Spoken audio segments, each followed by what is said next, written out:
Bismillahirrahmanirrahim. Assalamualaikum warahmatullahi wabarakatuh. Waalaikumsalam warahmatullahi Alhamdulillahirabbil alamin. Thanks God.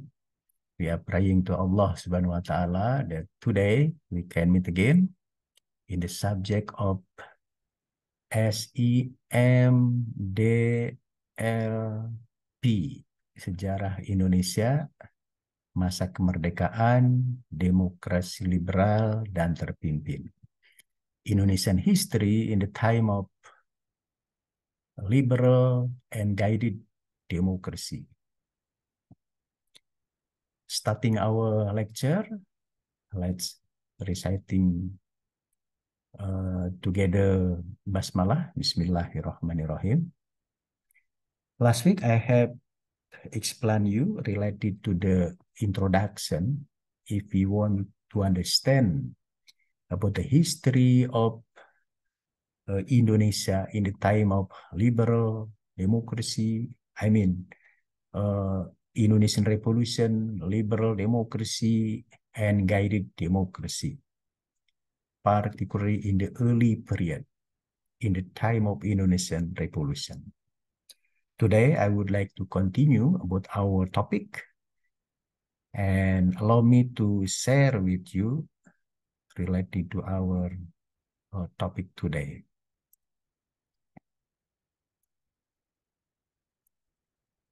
Okay, it is clear for you? Okay, so as we know, this is our subject. So we have the three critical period: Indonesia in the time of independence, Indonesia in the time of liberal or constitutional democracy, and lastly, Indonesia in the time of guided democracy.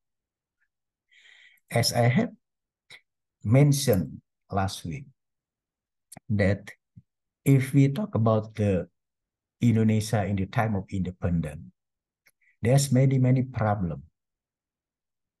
Not only that, there's many challenges from the external factor, but also internal factor.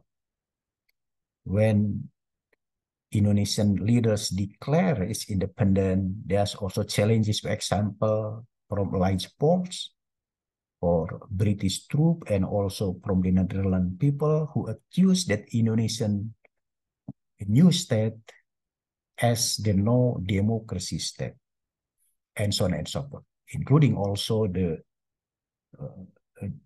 debating and the different opinion, different perspective related to how to maintain the Indonesian independence. Today also I would like to explain to you that if we talk about the history of Indonesia in the time of independence, there's not only the history of conflict, for example, between Indonesian government in one hand and the Netherlands government in others. So there's many phases of our Indonesian Revolution. Indonesian Revolution is having many phases, not only conflict, political interest, of course, between the Indonesian government and the Dutch colonial government. But there's also internal conflict, different in perception, different in opinion, including also different in political interest between Indonesian ourselves. If we read, for example, the book written by scholars, by foreign scholars, about the Indonesian Revolution, that the victims, when there's the war or conflict between Indonesia and the Netherlands, is just 10,000 victims. But the victim from the internal conflict, the internal clash between Indonesian ourselves, more than 100,000. So what does it mean? It is mean that Indonesian revolution is not the black and white perspective. It is the colorful perspective. Okay. So in this case, maybe we know that in the time of Indonesian revolution, for example, there's the conflict, different perception, different political interest between, for example, the old generation and the young generation. Okay, we know about this event that, for example, in 16 August 1945, Sukarno and Muhammad Hatta, as the representative of the old generation, were kidnapped by the young generation. Okay, what we call as the Rengas Dengklok event. It's different political interest between the old generation in one hand and the young generation in others. Prime Minister Sultan Syahrir also kidnapped in Solo in Central Java in 1946 by the young generation. So the kidnapping tradition is the characteristic of the history of Indonesian Revolution. In the time of Indonesian Revolution, also there's the different perception, different political interests between the left group in one hand and the right group. The left group here is the communist ideology, socialism ideology, and the right group here is the Islamic religion or Islamic ideology and others. As we know, in the time of Indonesian Revolution, there's the Madiun Affairs, in 1948, in which the Indonesian Communist Party, led by Musso and Amir Syarifuddin, against the central government, led the Prime Minister Muhammad Hatta.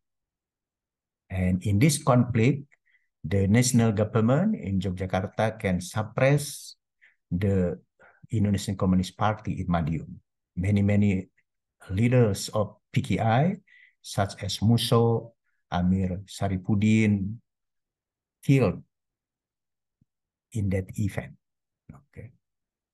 And in the time of Indonesian Revolution, we know about the declaration of Islamic State, led by Sekar Maji Marijan Kartosuwiryo in West Java, and there's the conflict between the Islamic State and Republic State until the post-Indonesian independence, until 1962. Okay, so it is our political reality in the time of Indonesian Revolution. So Indonesian Revolution is not only conflict between the Dutch and Indonesian government, no, there's also internal conflict. Okay. In the time of Indonesian Revolution also, there's the conflict, different perception and political interest, for example, between civilian leaders and military leaders. As we know that, particularly when the Yogyakarta as capital city of the Republic of Indonesia occupied by the Dutch military, there's the different opinion, different perception. According to civilian leaders, we should be surrender to the Dutch army. Meanwhile, the military leader said we should be take the guerrilla war to confront with the Dutch military. So it's different, and it has the implication in the post-Indonesian independence. Okay. In the time of Indonesian Revolution, also there's the conflict between the central government, for example, and the regional government. As we know that in the time of Indonesian Revolution, there's the social revolution in many regions. In Banten, for example, there's the social revolution. In North Sumatra, there's the social revolution. In Aceh, in Tegal, Brebes Pekalongan, what we call as the peristiwa tiga daerah, three region affairs, also the social revolution. So according to leaders in regional, that the old regime should be toppled, should be what we call suppressed by the new order. Unfortunately, according to central government, that Indonesian revolution is not social revolution, but should be national revolution. Because of that, the old regime, the old apparatus should be depending, should be preserving, preserved and dependent. I think it's very important because according to central government, the old bureaucrat, the old apparatus is still critical to be used for the new state of the Republic of Indonesia. Okay.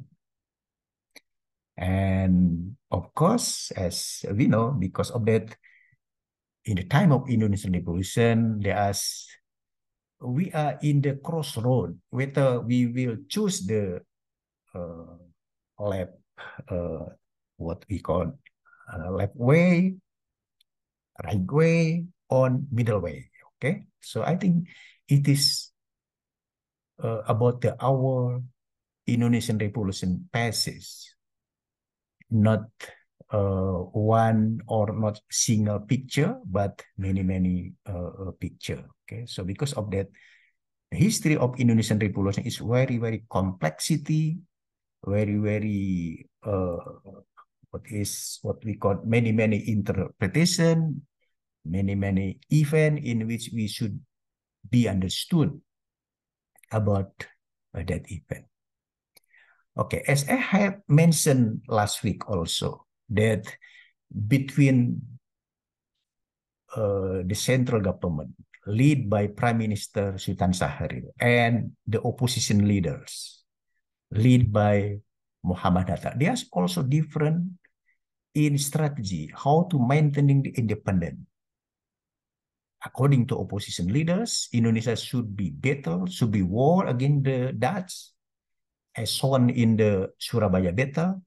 Meanwhile, according to Prime Minister and central government, supported also by President Sukarno and Vice President Muhammad Hatta, that Indonesian government should be not negotiate, should be making the diplomacy with the British, with the Dutch government, in order there are no many victims from Indonesian people.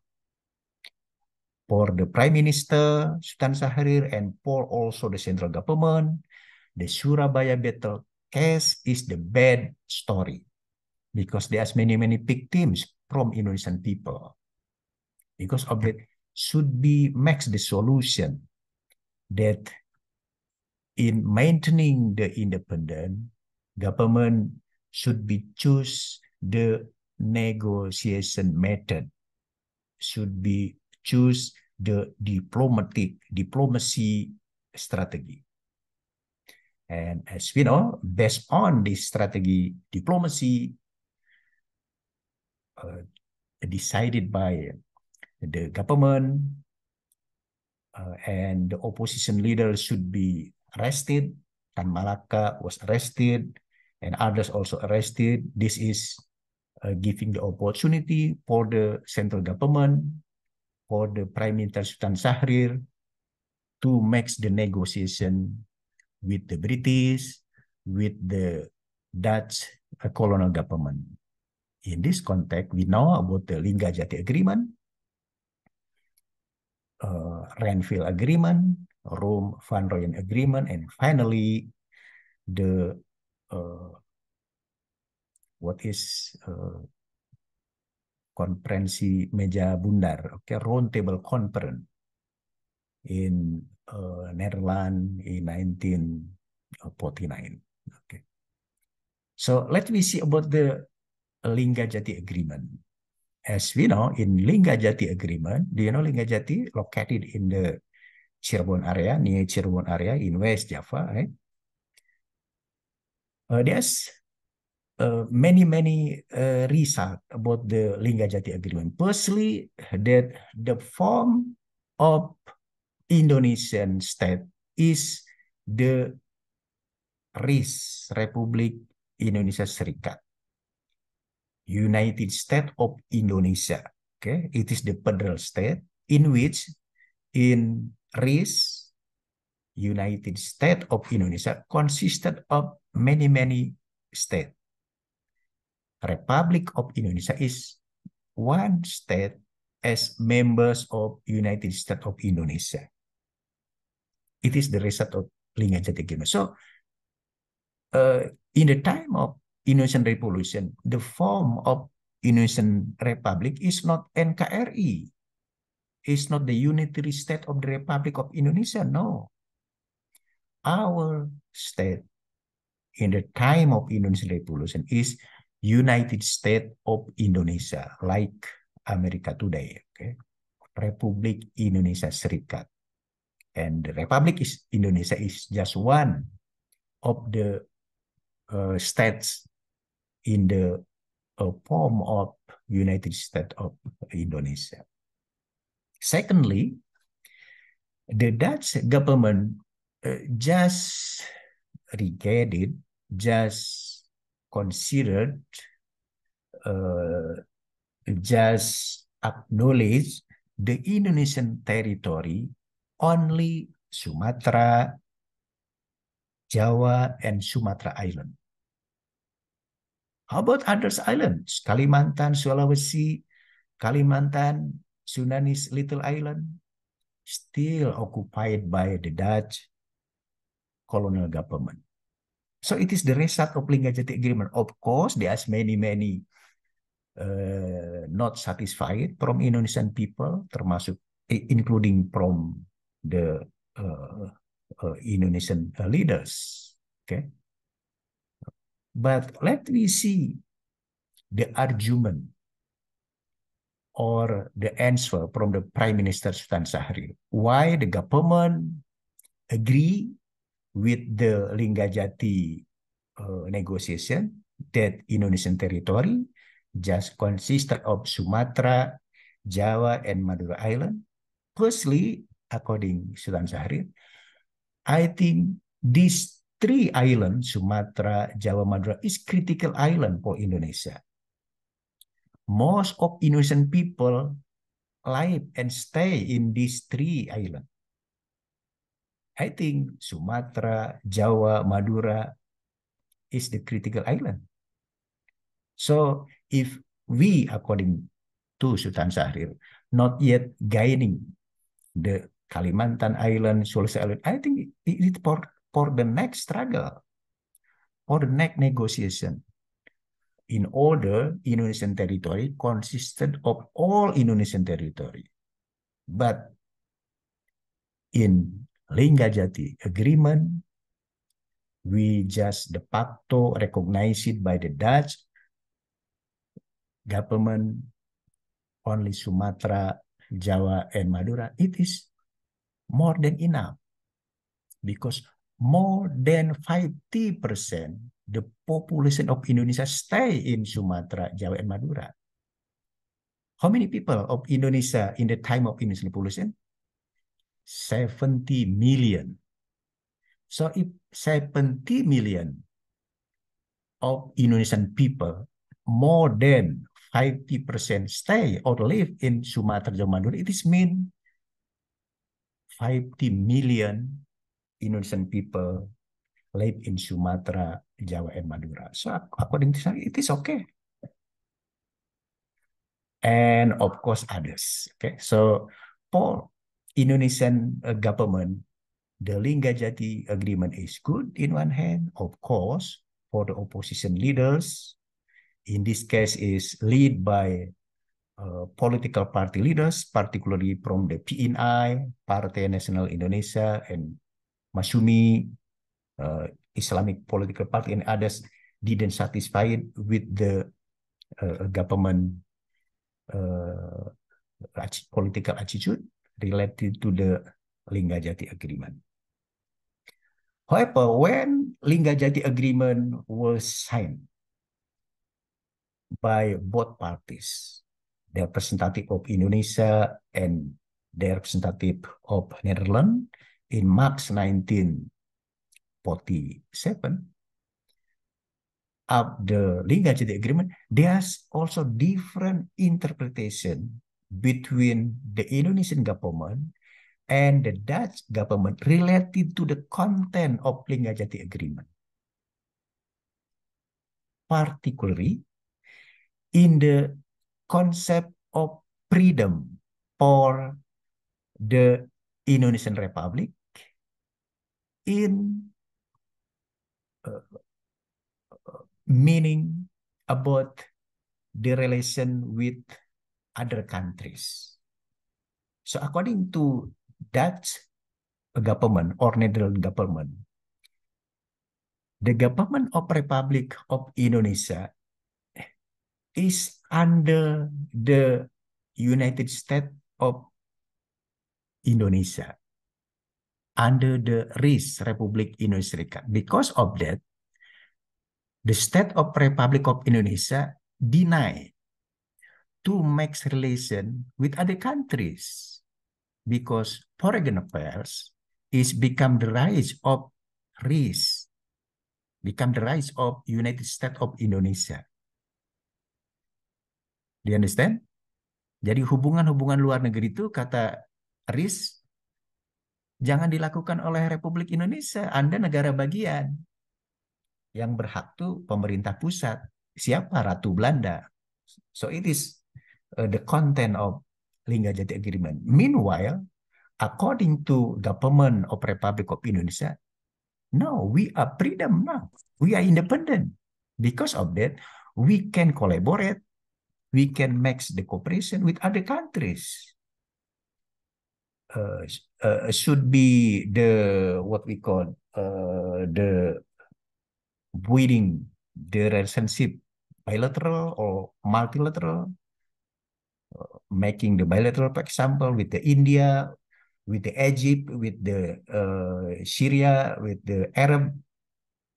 So because we are independent, we are freedom according to Indonesian Republic government. So because there's different interpretation between sovereignty, between the freedom of Republic of Indonesia and United States of Indonesia led by the Queen of Netherlands.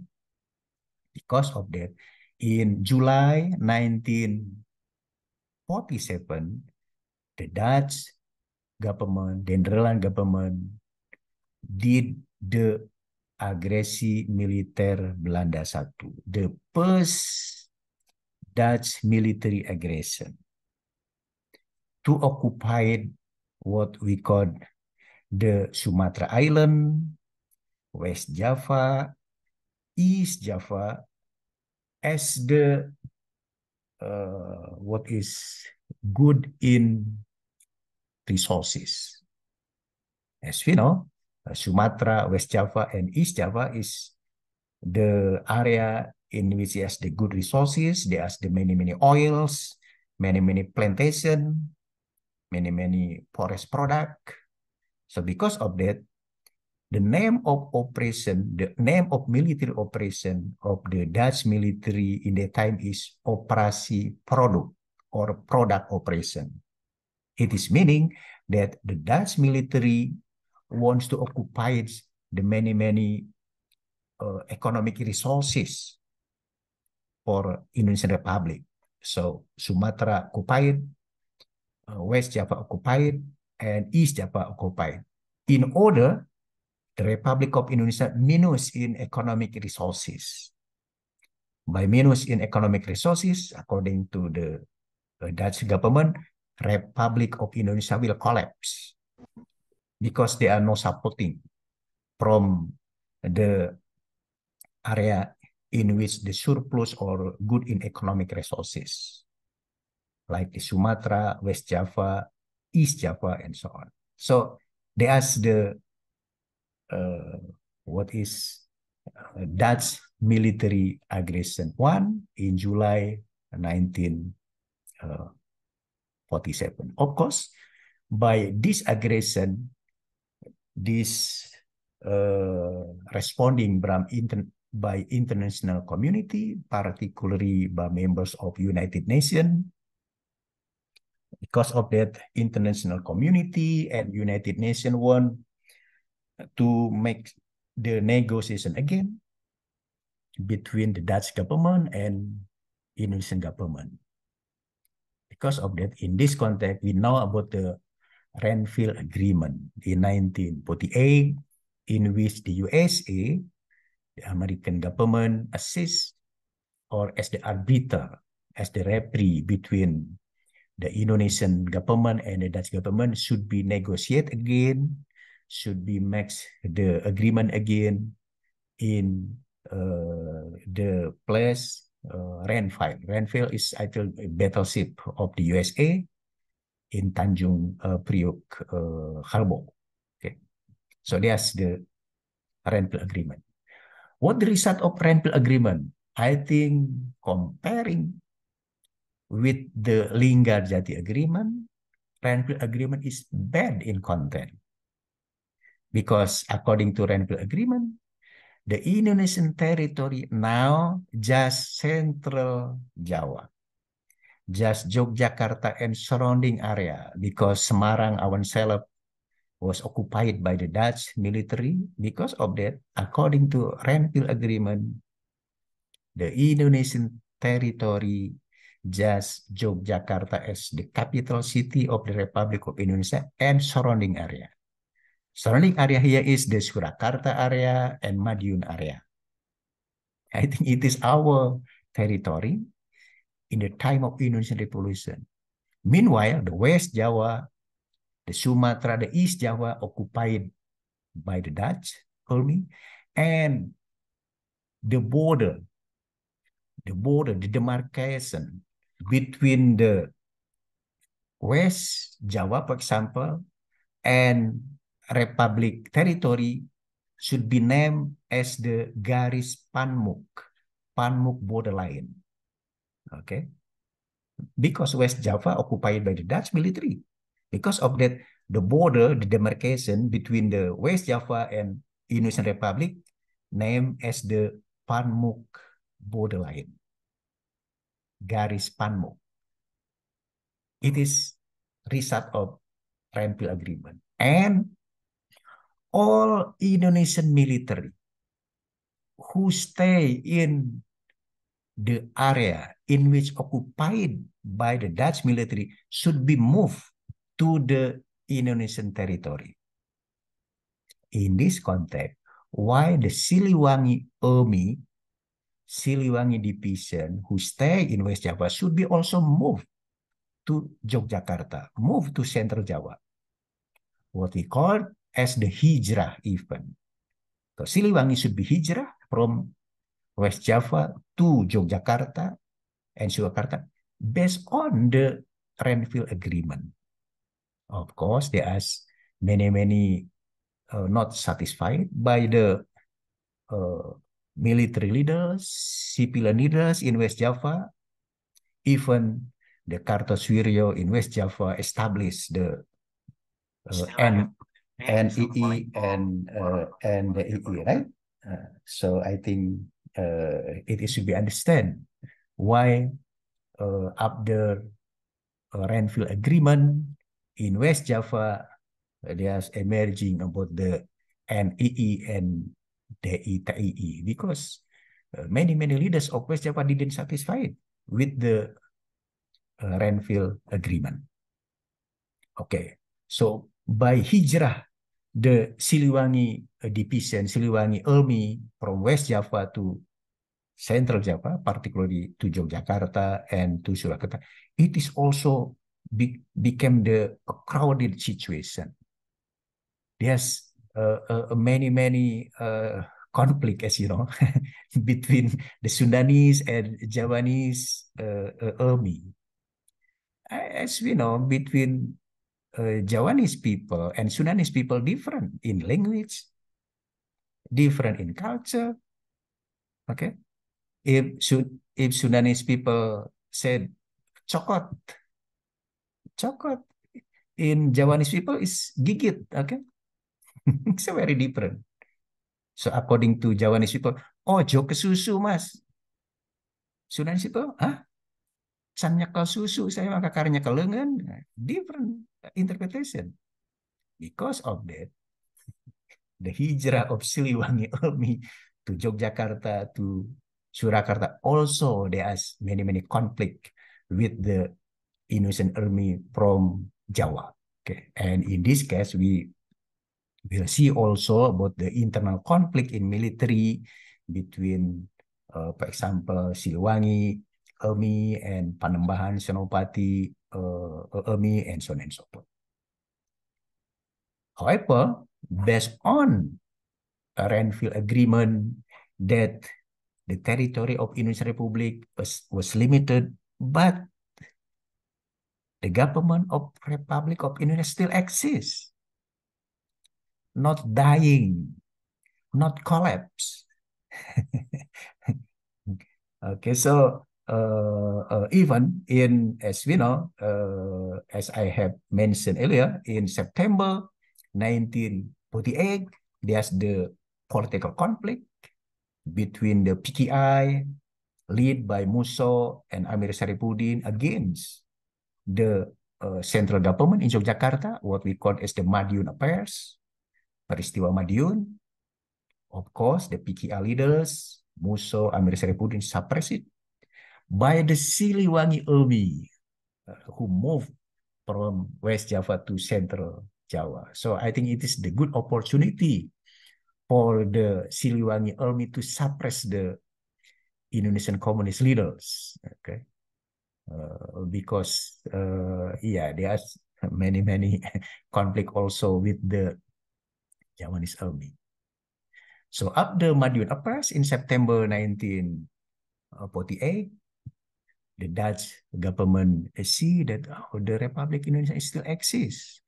So how to make Republic Indonesia is fully collapsed, fully dead, not only dying. Because of that, in December 1948, the Dutch did what we call as the Netherlands military aggression, or the Dutch military aggression second in December 1948, in which not only Yogyakarta as the capital city of the Republic Indonesia occupied by the Dutch army, but also many prominent leaders of the Republic of Indonesia, President, Vice President, Prime Minister, member of cabinet, most of them arrested by the Dutch military. And also not only arrested, but also jailed. As we know, Sukarno, Haji Agus Salim, and Sahrir arrested by the Dutch and then taken to the Prapat in Sumatra. Meanwhile, Muhammad Hatta and the members of cabinet arrested and also taken to the Bangka Belitung. So Yogyakarta was occupied by the Dutch military. Let's imagine if now, for example, Jakarta occupied, for example, by USA Army, Jokowi, Ma'ruf Amin, and others arrested by the American Army. What will be happen? Okay. Whether the Indonesian government will collapse? The experience in the time of Indonesian Revolution, although the civilian leaders arrested by the Dutch military, but General Sudirman, as the head of army, commander-in-chief of Indonesian military, doing the guerrilla war, leading the guerrilla war. Because of that, the Republic of Indonesia not yet collapsed. Because the Indonesian military leaders, led by General Sudirman, doing the guerrilla warfare. Okay, so I think It has also become the differences in opinion and political conflict between the civilian leaders and military leaders. And however, again, because the Netherlands during the Dutch military aggression, this event also responding by international community, by United Nations, particularly USA, who wants that the Dutch military should be stopped making aggression to the Indonesia. If the Dutch military didn't stop to make aggression to Indonesia, the economic, what we call bantuan economy, okay? The economic from the USA will be stopped to the Netherlands. What we call as the Marshall Plan will be stopped to Netherlands. Because of that, the Dutch military and the Netherlands government again making the negotiation, making the agreement with the Indonesian representative, and now what we call as the Rum-Pan-Royan Agreement. Because the representative from Indonesia is Mr. Mohamed Rum, and the representative from Netherlands is Mr. Van Rooyen. And what the content, what the result of Rum-Pan-Royan Agreement? Of course, firstly, the prominent leaders of the Republic of Indonesia who arrested by the Dutch military should be returned to the Yogyakarta. So Sukarno, Haji Agus Salim, Muhammad Hatta, and others cabinet members should be returned, should be back to Yogyakarta as the capital city of the Republic Indonesia. Secondly, should be also again the negotiation, the agreement between the Indonesia and the Dutch government to finish the conflict. So for preparing this final agreement, we know about the Roundtable Conference. Okay, IMBI, Konferensi Meja Bundar, will be conducted in Netherlands from August 1949 to December 1949. So there's the history, our diplomacy struggle in which for gaining or maintaining the independence by diplomacy strategy, we just need 4 years. 4 years from 1945 to 1949. Meanwhile, according to Prime Minister Sultan Syahrir, if we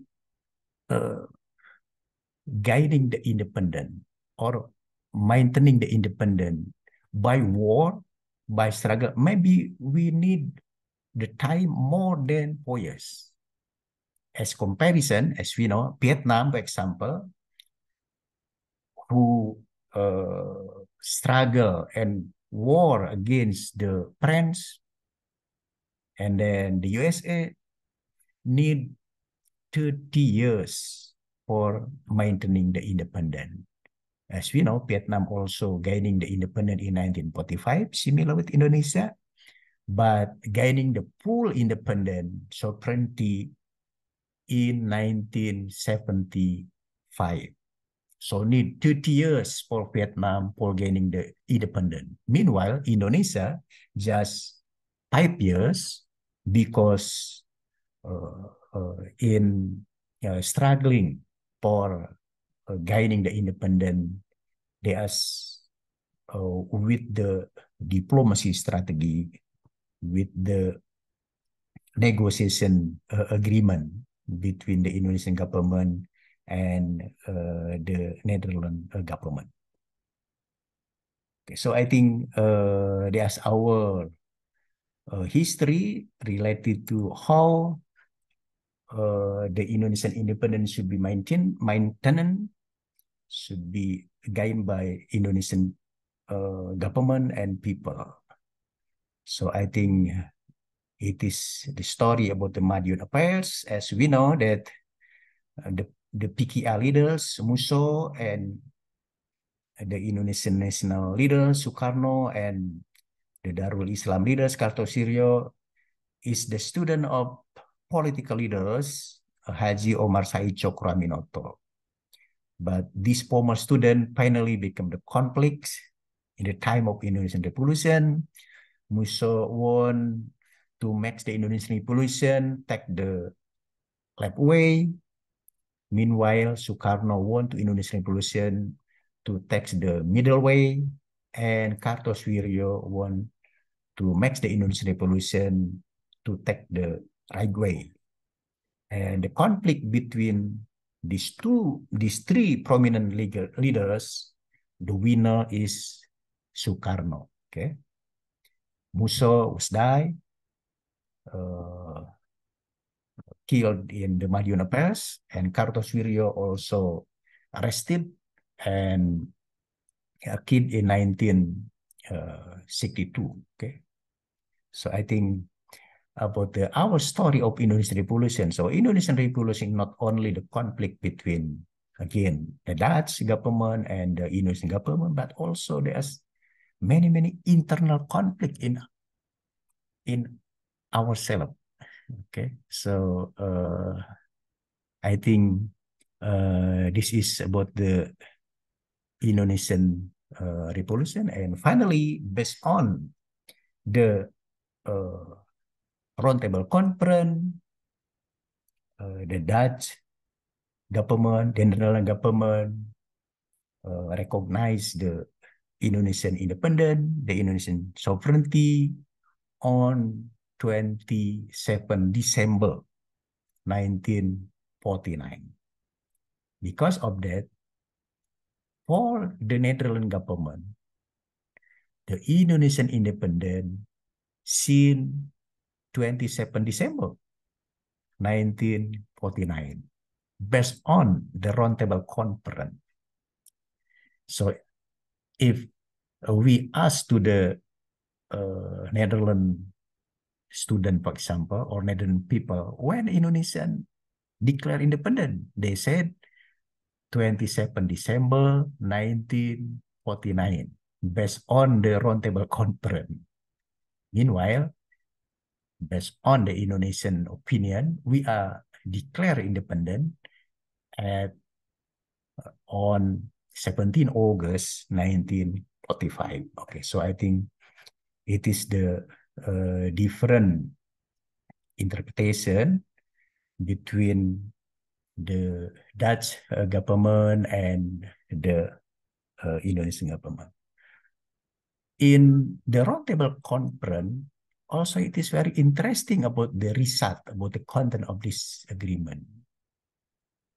Firstly, that of course the Netherlands government recognized the Indonesian territory, exceptly the West Irian. So West Irian, not yet recognized by the Dutch government, should be united to Indonesia. So should be postponed, should be delayed. And 1 year later can be discussed again, can be negotiated again related to the West Irian, what we call now as the Papua. Okay. Secondly, all debts, you know debt, hutang, eh? All the debts of the Netherlands government since the time of Japanese occupation, 1942 until 1950, should be paid by the Indonesian government. Do you understand? Semua hutang-hutang Belanda dari zaman Jepang sampai tahun 50 harus dibayar oleh pemerintah Indonesia. It is the content, the result of Roundtable Conference.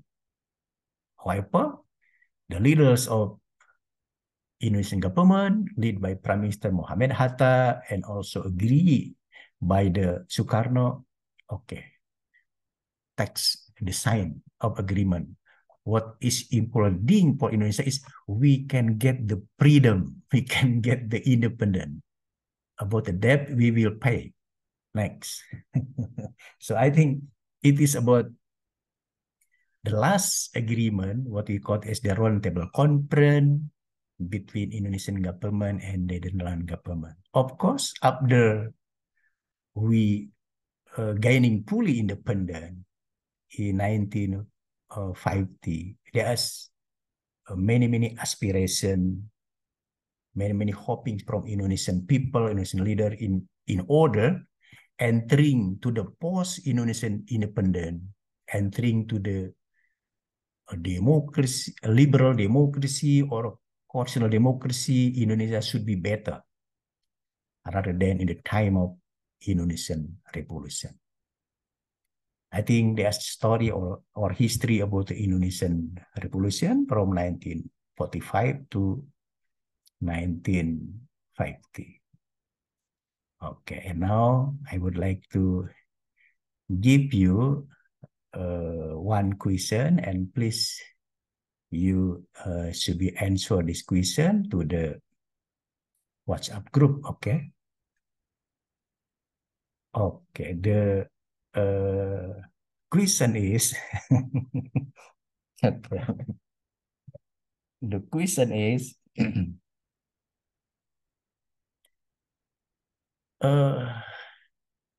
why the Indonesian government, although the Dutch army occupied the Yogyakarta as the capital city of Republic of Indonesia, but the Indonesian government didn't collapse fully after December 1949. Okay, do you understand? Why the Indonesian government did not collapse, although the capital city, the prominent leaders of the Republic Indonesia arrested by the Dutch army. So you should be analysis based on your knowledge, based on your what is reading the historical book. Okay, so why the Indonesian government did not collapse in December 1948, although the capital city of the Republic of Indonesia, Yogyakarta, the prominent leaders of the Republic Indonesia arrested, ditangkapi by the Dutch military. The Indonesian Republic still exists. The Indonesian Republic still able to struggle. Do you understand?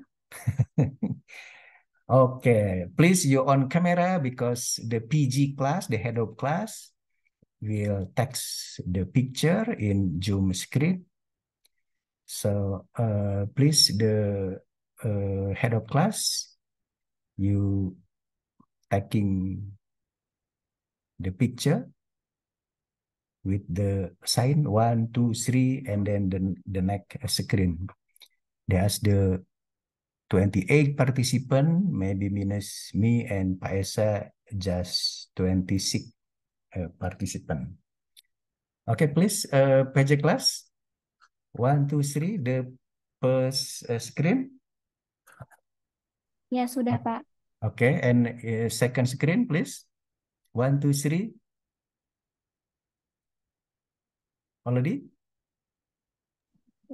Sudah, Pak.